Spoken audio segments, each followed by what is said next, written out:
পয়লা বৈশাখের প্রাক্কালে 12 নম্বর ওয়ার্ডের কাউন্সিলর মীনাক্ষী গঙ্গোপাধ্যায় বাঙালির ঐতিহ্যবাহী অনুষ্ঠানের আয়োজন করেছিলেন এবং যেমনভাবে বাঙালিয়ানা লাঠি খেলা, ব্রতচারী,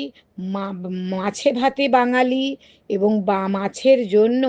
বাঙালি খাবারের প্রদর্শনীর সাথে সাথে নৃত্যানুষ্ঠান এবং কবিতা পাঠ সমস্তটাই রেখেছিলেন।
বর্তমান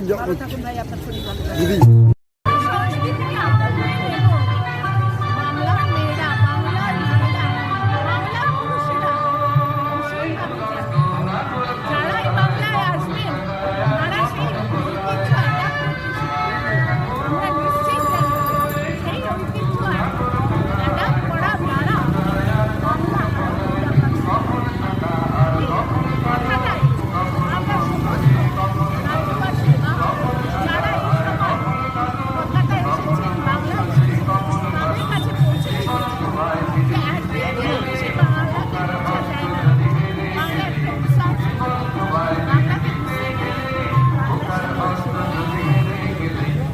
আজকে এখানে দাঁড়িয়ে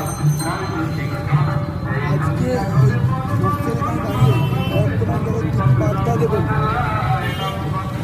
আমরা বাংলার মেয়ে, বাংলার মায়ের সাথে আছি, জিতবে আবার বাংলা, আর বাংলার মেয়েকে বাংলার মানুষের ভোটার লিস্ট থেকে বাঙালির নাম বাংলার যে অ্যাসেট, বাংলার যে সংস্কৃতি, বাংলার যে হাজার হাজার বছরের পুরনো ঐতিহ্য, সেগুলোকে